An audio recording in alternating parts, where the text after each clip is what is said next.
Hey, welcome back to Daily Hope. We're going through the Gospel of Matthew, the Christmas story. We're in chapter 2, and we've been talking about this disturbing character in the story, Herod the Great. Herod, who would murder relatives of his, or really anyone who disappointed him, and who would someday order a genocide of the murder of every baby boy around Bethlehem. Leading up to that, we see how dishonest Herod is. Do you ever feel when you see a politician, and I won't say certain political parties or whatever, you have one in mind who's just a liar? You just, they open their mouth and it's just lies. You can't believe a word that comes out of their mouth. And let's not get into which one is which, okay? We can all have our own belief about that. The point is this: Herod was just a bold-faced liar, because in Matthew 2, verse 7, he calls a private meeting with the wise men. And he essentially says, I learned from the Jewish priests that this baby's going to be born in Bethlehem, this king of the Jews that you're looking for. So, verse 8, he says, go to Bethlehem.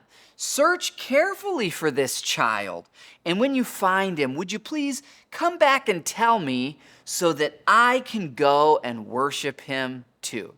Now, what Herod has in mind is this: I want to know where this baby is so I can send a soldier with a sword to behead the child. But what I'm going to say is, would you tell me so I can go and worship him too? Now, there are people today who lie just as much as Herod did 2,000 years ago.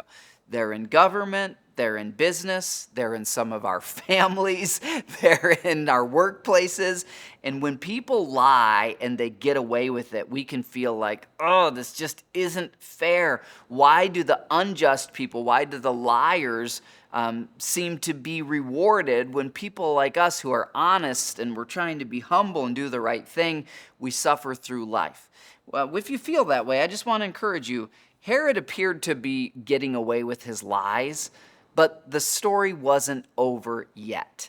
Herod will someday die a difficult death, and he'll spend eternity separated from God, whereas the people he was after will be protected by God, and God will prevail. So don't let evil people discourage you in your life. Keep choosing faith in God. I will see you tomorrow for more Daily Hope.